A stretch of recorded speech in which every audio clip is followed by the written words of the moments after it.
ओम शांति। ओम शांति।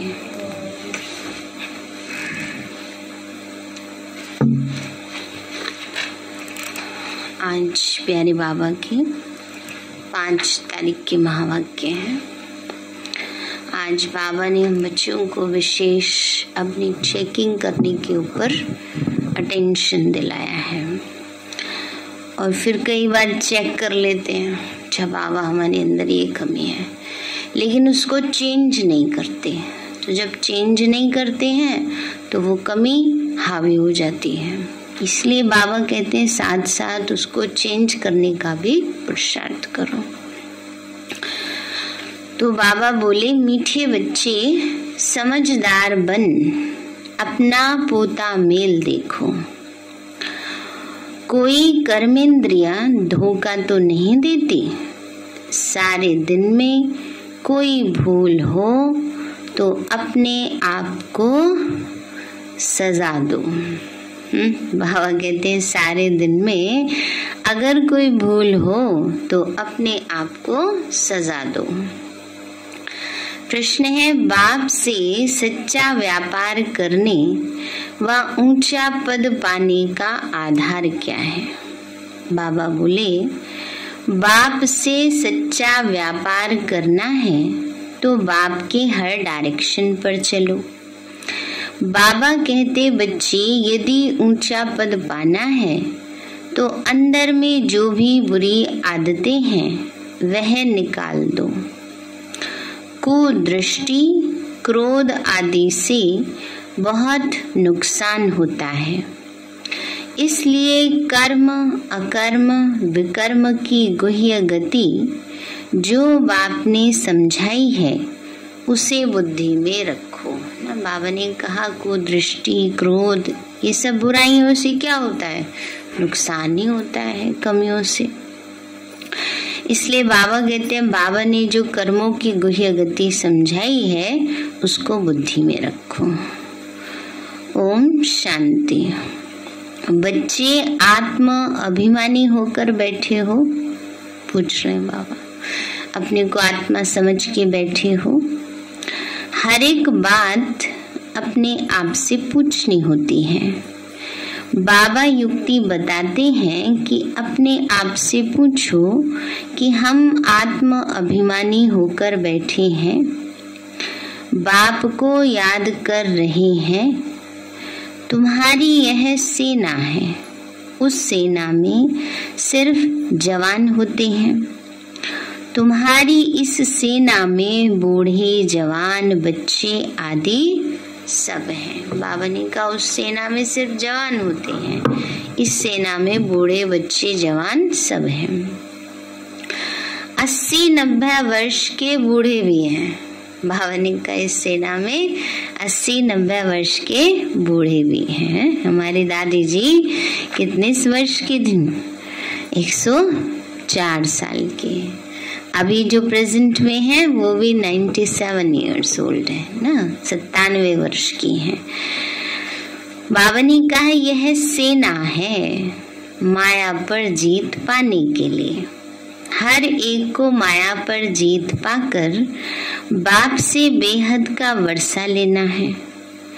माया बड़ी जबरदस्त है, बड़ी प्रबल है, बहुत तूफान लाती है। हर एक कर्मेंद्रिया धोखा देती है। सबसे जास्ती धोखा देने वाली कौन सी कर्मेंद्री है? बाबा कहते हैं आंखें। आंखें क्यों हैं? आंखें पहले देखती हैं, दृश्य देखा, अंदर चला गया, फिर वही मर्ज होता है, फिर उसके लिए संकल्प चलते हैं। इसलिए बाबा कहते हैं ये तो आंखें ही तो प्रभु से मिलने का आधार है, परंतु जब कुछ गलत देखती हैं तो वो भी फिर चिंतन चलता है, तो धोखा भी दे देती हैं। तो बाबा ने कहा आंखें सबसे जास्ती धोखा देती हैं। बच्चों को समझाया जाता है भले स्त्री पुरुष हो तो भी बुद्धि से समझो हम बीके हैं, नहीं तो आंखें बहुत धोखा देंगी। यह भी चार्ट में लिखना चाहिए, सारे दिन में हमको कौन सी कर्मेंद्री ने धोखा दिया। आंखें नंबर 1 धोखा देने वाली हैं। आंखें नुकसान बहुत करती हैं, इसलिए सूरदास का मिसाल है ना। सूरदास ने क्या किया? सूरदास जन्मांध थे, आंखें नहीं थी उनको, श्री कृष्ण की बहुत भक्ति करते थे, तो भगवान ने प्रसन्न होकर आंखें दे दी। अब नेत्र मिल गए तो सारी दुनिया दिखने लगी, दुनिया दिखने लगी तो बुद्धि भटकने लगी। अब बुद्धि भटकने लगी तो उन्होंने कहा ऐसी आंखों का क्या लाभ जो मुझे परमात्मा से दूर कर दे। तो फिर कहते हैं उन्होंने अपने आप अपनी आंखें फोड़ ली। तो इसलिए बाबा कहते हैं बच्चे सूरदास का मिसाल है, देखा मुझे आंखें धोखा देती हैं तो आंखें ही निकाल दी। और बाबा कभी नहीं कहता किसी बच्चे को ऐसा करने को, ये तो समझानी दी जाती है सिर्फ। भले बच्चे सर्विस बहुत अच्छी करते हैं परंतु माया भी कम नहीं है, आंखें बहुत धोखा देती हैं और एकदम पद भ्रष्ट कर देती हैं। समझो सयाने बच्चे जो होंगे वो सारा दिन नोट करेंगे, हमने कोई भूल तो नहीं की। भक्ति मार्ग में भी अपने को चमाट मारते हैं कि याद रहे ये काम कभी नहीं करेंगे। इसमें ही वैसे भी इसमें भी जांच रखो, अगर आंखें कहीं धोखा दे क्या करो? अपने आप को सजा दो। आज तो बाबा धर्मराज बन गए। बाबा कहते ऐसे नहीं मानोगे तो अपने आप को भी अपने आप ही सजा दो। अपने आप को सजा नहीं दी जाती है, लेकिन कोई ना कोई अपने आप को दृढ़ नियम में बांधो। जैसे बाबा जब साकार में थे तो दादियां तो छोटी छोटी थी, बच्चे गलती कर ही देते हैं। तो जो इतने छोटे छोटे बच्चे गलती करते थे तो उनको क्या सजा दी जाती थी? अब लौकिक में तो पहले ऐसा करते थे, आजकल नहीं करते। आजकल बच्चे अपने आप कर लेते हैं, कमरे में बंद कर दो, हाथ पैर बांध दो। आजकल बच्चे गलती भी करते हैं और दरवाजा बंद करके बैठ जाएंगे, हम नहीं खाएंगे खाना। तो पहले तो ऐसा नहीं होता था। तो बाबा उनको क्या सजा देते थे कि तुमने ये गलती की है तो तुम्हें 2 घंटा योग में बैठना है ना। तो बाबा भी ऐसी ही सजा की बात कर रहे हैं, वैसे नहीं कि कोई अपने आप को कोई मारो पीटो, नहीं, ये सजा जैसे अपने आप के लिए कोई नियम ऐसा बनाओ स्ट्रिक्ट। तो बाबा ने कहा बच्चे सारा दिन नोट करो और फिर अपने आप को सजा दो। अगर आंखें कहीं धोखा देती हैं तो अपने को सजा दो, किनारा कर चले जाना चाहिए, खड़े होके देखना नहीं चाहिए। सन्यासी लोग बहुत करके आंखें बंद करके बैठते हैं, स्त्री को देखते भी नहीं। वहां पुरुषों को आगे स्त्रियों को पिछाड़ी में बिठाते हैं कि बुद्धि ना जाए, दृष्टि ना जाए।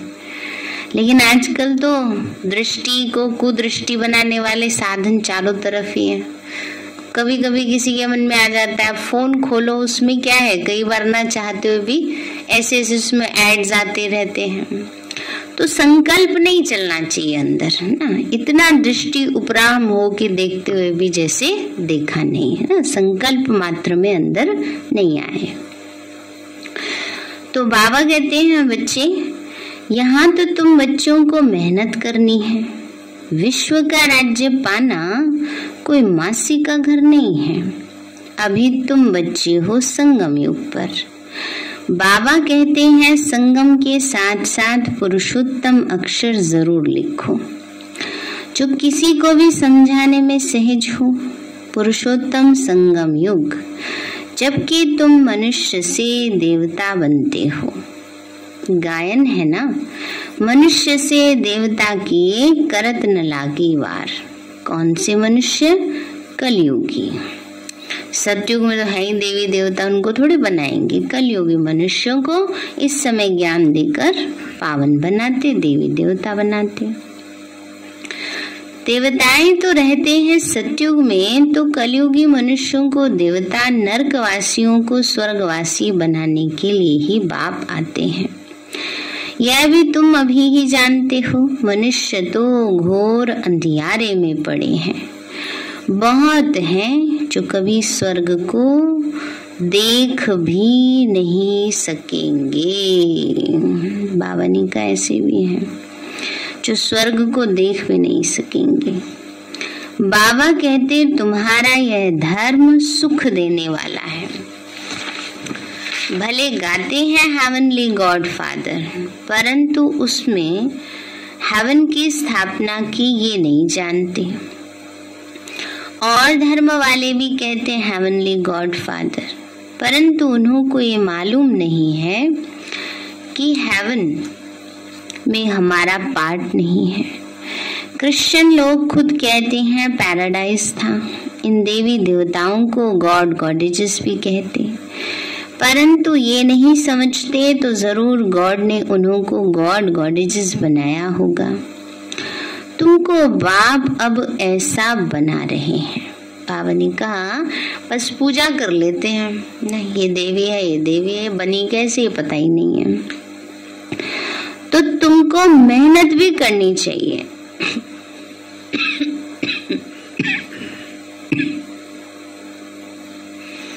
बाबा ने कहा तो तुमको अब ऐसा बाबा बना रहे हैं तो तुमको मेहनत भी करनी चाहिए।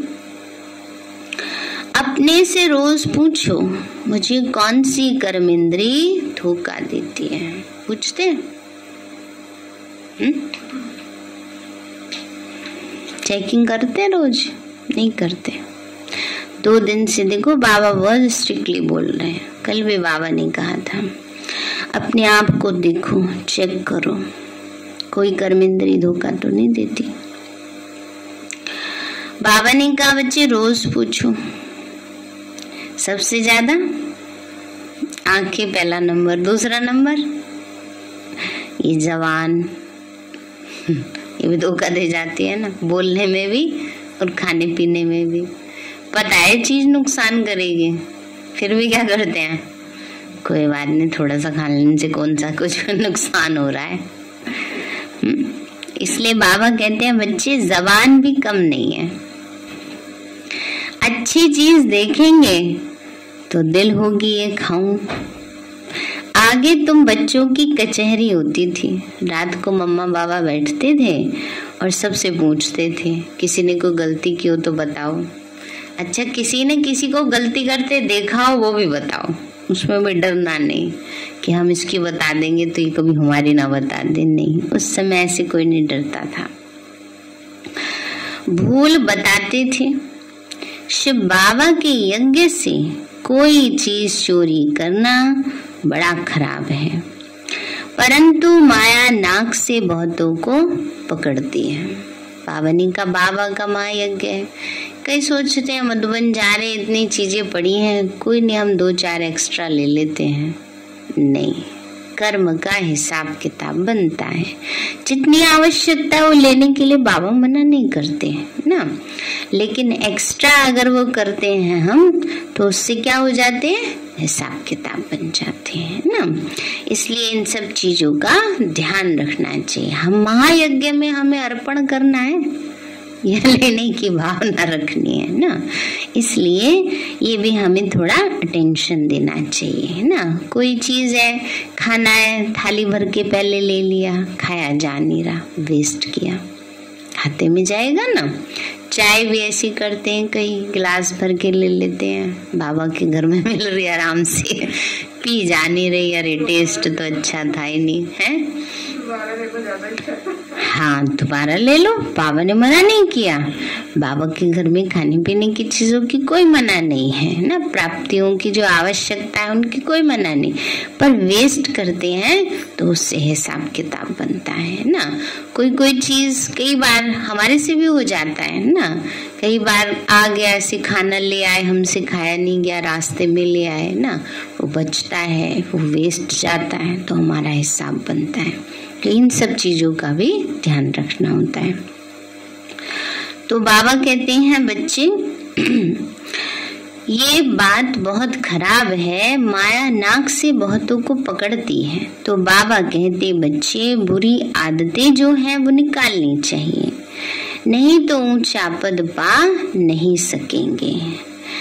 भले स्वर्ग में जाएंगे परंतु कहाँ राजा कहाँ प्रजा, प्रजा में भी गरीब साहूकार होते हैं। तो कर्मेंद्रियों की बहुत संभाल रखनी चाहिए। पोता मेल रखना चाहिए। यह भी व्यापार है ना। और चीजों में सोचते हैं पहले मार्केटिंग कराएं फिर और क्लास कर लेंगे। अरे क्लास के टाइम क्लास करो, योग के टाइम योग करो, ये भी तो है ना। भी तो कर्मेंद्रियां धोखा ही दे रही है ना कि होने तो चाहिए योग, करने गया वहां योग और घूम रहे हैं बाजार में, है ना। तो समय तो जा रहा है ना, औरों को नहीं देखना चाहिए ना। क्लास के टाइम जो सम्मुख सुनने में मजा आता है, क्लास फोन पे सुनने में थोड़ी इतना मजा आता है ना, वो सुख नहीं मिलता। इसलिए बाबा कहते हैं बच्चे ये सब बातों का अपना ध्यान रखो। कोई विरला ही ये व्यापार करे, बाप समझते हैं बच्चे अगर मेरे से व्यापार करना है, ऊंचा पद पाना है तो डायरेक्शन पर चलो। माया तुमको भुलाएगी जरूर, अगर माप की मत पर नहीं चलेंगे तो पिछाड़ी में सब साक्षात्कार होंगे, फिर तुम बहुत पछताएंगे। अभी तो सब कहते हैं हम नर से नारायण बनेंगे, परंतु अपने आप से पूछते रहो, बाबा के डायरेक्शन को अमल में लाओ तो बहुत उन्नति होगी। सारे दिन का पोता मेल निकालो, आंखों ने कहा धोखा तो नहीं दिया। मंजिल बहुत ऊंची है, इसलिए 8 रत्न ही पास विद ऑनर निकलते हैं। भले 9 रत्न भी होते हैं, उसमें भी तो पास विद ऑनर 8 ही निकलते हैं। 8 रत्न की अंगूठी भी पहनते हैं। नंबर 1 है बाबा, बाकी है 8। तो जब कोई ग्रहचारी बैठती है तो 8 रत्न की अंगूठी पहनते हैं। तो पास विद ऑनर 8 है। बाबा कहते हैं वो इतनी आत्माएं पास विद ऑनर बन गई जो उनके नाम से, उनके प्रभाव से औरों की भी ग्रहचारी दूर हो जाती है। बाकी को कुछ न कुछ दाग लगते हैं, इसमें बड़ी मेहनत है। रावण राज्य है ना, सतयुग में तो ये बातें ही नहीं होती, क्योंकि रावण राज्य है नहीं। ऊंचा पद देने के लिए भगवान तुमको पढ़ाते हैं, तो विचार करो, गुरु भी करते हैं। यह तो सदगुरु है ना, उन्होंने तो सर्वव्यापी कह बाप से बेमुख कर दिया है। तुम समझा सकते हो, बाबा कहते हैं माँ में कम याद करो, मैं पतित पावन हूँ। फिर तुम कहते हो ठिक्कर भित्तर में है। अब बाबा कहते तुम सब आसुरी मत पर मेरी ग्लानि अपकार करते आए हो, अब हमको सब पर उपकार करना है।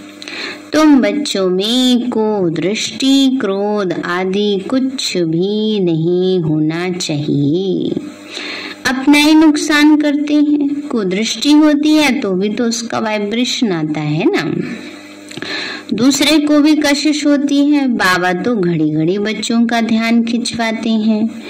बच्चे अपने को देखो, कोई भी कर्मेंद्री के वश हो विकर्म तो नहीं बनाया। ये है विकर्म सम्मत। पहले था विकर्माजीत सम्मत, फिर जब विकर्म करना शुरू करते हैं तो विकर्म सम्मत होता है ना। बाबा ने का विकर्माजीत सम्मत बना जब से विकर्मों पर जीत पाई हुई है। सतयुग और त्रेता और द्वापर से शुरू होता है विक्रमी सम्मत। अभी जो चल रहा है ना 2057 या 75 ऐसे कुछ चल रहा है, वो विकर्मी सम्मत है। माना विकर्म जब से होने शुरू हो जाते हैं, तो वैसे तो 2500 वर्ष से पाप कर्म शुरू हो जाते हैं, पर जैसे जिसको समझ में आया उसने तब से बना दिया। अब जैसे कैलेंडर है ये वाला, जनवरी फरवरी वाला, ये तो उनके अकॉर्डिंग है ना, तो क्रिश्चियंस के अकॉर्डिंग। तो इसलिए बाबा कहते हैं बच्चे, जैसे विकर्म संवत शुरू होता है, अब बाप बच्चों को कर्म अकर्म विकर्म की गति भी समझाते हैं। कर्म तो करना ही होता है, सत्युग में तुम्हारा कर्म अकर्म बनता है, ये सब बातें तुम अभी ही जानते हो। दूसरे तो बिल्कुल घोर अंधियारे में हैं। तुमको अभी ज्ञान का तीसरा नेत्र मिलता है।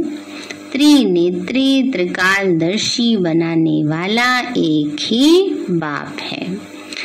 इस ड्रामा के राज को कोई बिल्कुल ही नहीं जानते। तुम मूल वतन, सूक्ष्म वतन, स्थूल वतन सबको जानते हो। आधा समय के बाद फिर दूसरे धर्म आते हैं जो वृद्धि को पाते हैं, उनको गुरु नहीं कहेंगे। गुरु तो एक के सिवाय कोई है नहीं, अर्थात सदगति करने वाला एक ही है। अब सबकी सदगति होती है, उनको धर्म स्थापक कहा जाता है, न कि गुरु। तो उनको याद करने से कोई सदगति नहीं होगी, विकर्म विनाश नहीं होंगे, उसको भी भक्ति कहा जाता है ना। बाबा ने कहा चाहे गुरु है, साधु सन्यासी है, चाहे देवी देवता है, किसी को भी याद करने से सदगति नहीं होती है, ना ही विकर्म विनाश होते हैं। ज्ञान की लाइन में सिर्फ तुम ही हो। ये है पांडव सेना, तुम सब पंडे हो, शांति धाम और सुख धाम में ले जाने वाले। तुम्हारी बुद्धि में है कि हम सब गाइड्स हैं। बाबा भी लिबरेटर और गाइड है, हर एक को लिबरेट करते हैं। बाबा कहते मुझे याद करो तो विकर्म विनाश होंगे। फिर अगर कोई विकर्म किया तो 100 गुना दंड हो जाता है। इसलिए जहाँ तक हो सके विकर्म नहीं करो, जो नाम बदनाम हो। विकर्म करने से फिर वृद्धि हो जाएगी, इसलिए अब बहुत खबरदारी रखनी है। भाई बहन की दृष्टि बहुत पक्की चाहिए। हम ब्रह्मा के बच्चे शिव बाबा के पोत्रे हैं। शिव बाबा से हमने प्रतिज्ञा की है, फिर भी माया बहुत धोखा देती है। बाबा कहते हैं बाबा से प्रॉमिस कर लेते हैं, फिर भी माया क्या करती है, धोखा देती रहती है। कहना बड़ा सहज है बाबा कह रहे कहना बड़ा सहज है, क्या बनेंगे, लक्ष्मी नारायण बनेंगे। कह देते हैं ना, बाबा पूछते हैं क्या बनेंगे, तो कहते लक्ष्मी नारायण बनेंगे, राम सीता भी नहीं बनेंगे। बाबा ने कहा बच्चे कहना बड़ा सहज है कि हम लक्ष्मी नारायण बनेंगे, परंतु डायरेक्शन पर भी अमल करना पड़े। स्त्री पुरुष सारा दिन यह ज्ञान की बातें आपस में करते रहें। दोनों कहते हैं हम बाबा से पूरा वर्षा लेंगे, टीचर से पूरा पढ़ेंगे। अरे ऐसा टीचर फिर कब मिलेगा। बस तुम बच्चे ही जानते हो, देवताएं भी बाप को नहीं जानते, तो और धर्म वाले कैसे जानेंगे। अब तुमको बाबा सारी सृष्टि के आदि मध्य अंत का ज्ञान सुना रहे हैं। यह ज्ञान फिर प्रायलोप हो जाएगा, मैं ही प्रायलोप हो जाता हूँ। बाबा कहते हैं शिव बाबा ही चले जाते हैं, प्रायलोप हो जाते हैं, तो फिर ये ज्ञान कहाँ से मिलेगा। बाबा बच्चों को युक्ति बताते हैं, हमेशा याद रखो हमको शिव बाबा सुनाते हैं। ये जानते हैं कि मैं भी शिव बाबा से वर्षा ले रहा हूँ, यह भी स्टूडेंट लाइफ में है, ब्रह्मा बाबा भी। तुम भी मनुष्य से देवता बनने के लिए पढ़ रहे हो, तो देवताएं होते हैं सतयुग में, और कलयुग में है मनुष्य, उसमें भी अनेक धर्म है। ये बहुत समझने की बातें हैं। यहाँ आते तो बहुत हैं, फिर भी तकदीर में नहीं है, तो कहते हैं हमको तो संशय आता है। बाबा ने कहा तकदीर में नहीं है, तो बाबा पर ही निश्चय नहीं रहता है, संशय आता रहता है। तो बाबा कहते हैं शिव बाबा कैसे इसमें आके पढ़ाते हैं, मैं नहीं जानता हूँ। अरे शिव बाबा अगर ना आए तो भला शिव बाबा को याद कैसे करेंगे? जो तुम्हारे विकर्म विनाश हो, उनकी याद के बिना तो विकर्म विनाश हो न सके। सजाएं बहुत खानी पड़ेंगी, बाकी पाई पैसे का पद मिलेगा। यह राजधानी बन रही है, राजाओं के आगे दास दासियां भी होते हैं ना। तो बाबा से पूछो कि हमारा शरीर अब छूट जाए तो हम क्या जाके बनेंगे? देख लो, अपने आप ही अपने दिल दर्पण में सबके सामने आ जाएगा। बाबा सूक्ष्म में सबको बता ही देते हैं कि अगर इस समय शरीर छूटे तो कितना पुरुषार्थ है। तो बाबा तो सब कुछ सुना देंगे, नंबरवार तो है ना। ये पढ़ाई बड़ी जबरदस्त है, इसमें कमाई बहुत है। मनुष्य कमाई के लिए कितने हैरान रहते हैं, रात दिन बुद्धि उसी में ही लगी रहती है, सट्टा लगाते रहते हैं। तुम्हारे पास भी बड़े व्यापारी लोग आते हैं, कहते हैं क्या करें, फुर्सत ही नहीं है। अरे विश्व की बादशाही मिलती है, सिर्फ शिव बाबा को याद करना है। अपने इष्ट देव को याद तो करते हो ना। कोई देवता को याद करने से विकर्म विनाश नहीं होंगे। इसीलिए बाबा बार बार समझाते रहते हैं, ताकि कोई ऐसे न कहे कि हमको कोई ने समझाया नहीं है ना। इसलिए सारी धारणा की बातें बाबा पक्की कराते हैं, ताकि बच्चे ना कहते अच्छा बाबा आपने बात तो कभी बताई नहीं। तो बाबा सब बातें समझाते हैं। तो तुम बच्चों को हर एक को पैगाम देना है। एरोप्लेन से पर्ची गिराना भी बहुत अच्छा है ना, शुरू में कई बार किया, लेकिन वो लोगों को कम मिलते थे, इधर उधर ज्यादा गिर जाते थे, इसलिए अब ऐसा नहीं करते हैं। लेकिन आजकल वो जो निकला है वो बहुत अच्छा है, बलून में पर्चे बांधने का, दूर से भी दिखता है। तो बाबा कहते हैं बच्चे एरोप्लेन से पर्ची गिराना भी बहुत अच्छा है, कोई ऐसे न रह जाए कि हमको मालूम ही नहीं पड़ा कि बाबा आए हैं। इसलिए यह सब करना पड़ता है। ब्रह्मा है शिव का पहला बच्चा, प्रजापिता ब्रह्मा वह भी बाप ठहरा। ब्रह्मा द्वारा शिव बाबा स्वर्ग की स्थापना करते हैं। बाबा कहते हैं मैं इनके द्वारा आदि सनातन धर्म की स्थापना कर रहा हूँ। होवनहार विनाश के बाद विश्व में सुख शांति पवित्रता होगी। कल्प कल्प ऐसे स्वर्ग की स्थापना होती है। सदैव बाबा बाबा करते रहो। बाबा कहने से ही आंखों से प्रेम के आंसू आ जाए। इतना बाबा से प्यार हो कि बाबा कहते हैं इतना प्यार में आंसू आ जाए। बाबा कहते हैं बाबा आपसे कब मिलेंगे, परंतु जो सम्मुख बैठी है वो मानते नहीं, और जो नहीं मिले वो तड़पते हैं। देखो क्या वंडरफुल बात। तो वो मानते नहीं और नहीं देखने वाले तड़पते हैं। वंडर है। लिखते हैं बाबा बंधन से छुड़ाओ। कोई कोई तो बाबा के बन के फिर माया के बन जाते हैं। फिर पिछाड़ी में याद आएगा, मरने समय सबको कहते हैं राम राम कहो। फिर अंत में कशिश होगी, समझेंगे बाबा की याद से हम विकर्म तो विनाश करें। बाबा कहते मीठे मीठे बच्चे अपना कल्याण करो, बाप की श्रीमत पर चलो, सबको संदेश देते रहो। एरोप्लेन से कोई कोई को पर्चा मिला तो वो जग गए। बाबा कहते हैं कई बार ऐसे भी होता है, एरोप्लेन से पर्ची गिराए किसी को मिला, वो बच्चा बाबा का ज्ञान में चल गए अच्छे। तो बाबा कहते हैं बच्चे तो वो जग गए। सारे विश्व में खास भारत में सुख शांति तो स्थापन होनी ही है। अच्छा मीठे मीठे सिक्के लदे बच्चों प्रति माता पिता प्यार और गुड मॉर्निंग। रूहानी बाप की रूहानी बच्चों को नमस्ते। रूहानी हम बच्चों की रूहानी माता पिता बाप दादा को नमस्ते नमस्ते नमस्ते। बाबा नमस्ते। धारणा के लिए मुख्य सार है भाई बहन व भाई भाई की दृष्टि पक्की करनी है, बहुत खबरदार रहना है। बाबा ने कहा क्या रहना है? खबरदार, अपनी दृष्टि पर बड़ा कंट्रोल रखना है ना, ऐसी दृष्टि ना जाए। कुछ नहीं, ऐसे देख रहे थे बस, ऐसे पूछो ना क्या कर रहे थे, अच्छा क्या देख रहे थे? कुछ नहीं, बस ऐसे ही देख रहे थे। अरे ये आंखें कैमरा है, जिस सीन को कैच कर लेंगी अंदर मर्ज हो जाएगा वो, फिर पता नहीं कब निकल के परेशान करेगा। इसलिए दृष्टि पर बड़ी खबरदारी होनी चाहिए। तो बहुत खबरदार रहना, ऐसा कोई कर्म ना हो जो बाप का नाम बदनाम हो।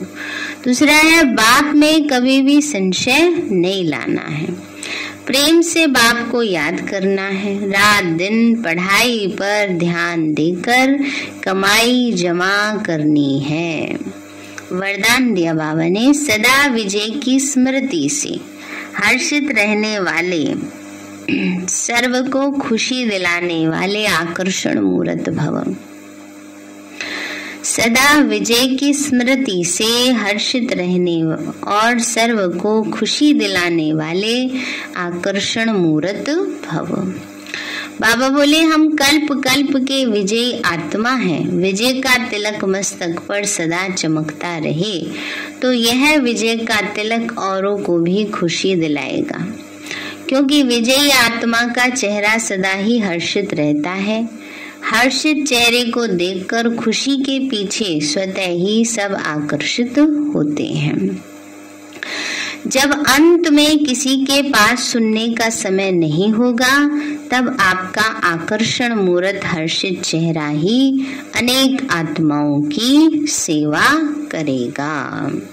स्लोगन है, अव्यक्त स्थिति की लाइट चारों ओर फैलाना ही लाइट हाउस बनना है।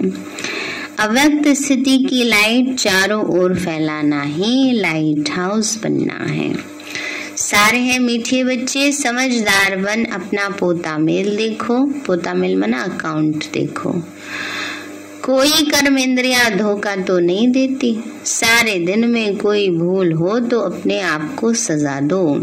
प्रश्न है, बाप से सच्चा व्यापार करने व ऊंचा पद पाने का आधार क्या है? बाबा बोले बाप से सच्चा व्यापार करना है तो बाप के हर डायरेक्शन पर चलो। बाबा कहते बच्चे यदि ऊंचा पद पाना है तो अंदर में जो भी बुरी आदतें हैं वो निकाल दो। कुदृष्टि क्रोध आदि से बहुत नुकसान होता है, इसलिए कर्म अकर्म विकर्म की गुह्य गति जो बाप ने समझाई है उसे बुद्धि में रखो। अच्छा, ओम शांति। मीठे बाबा, आपने हमें सब कुछ दिया, आपका पदम गुणाबार शुक्रिया। प्यारे बाबा, आप हमें ज्ञान गुण शक्तियों वरदानों और सद्बुद्धि से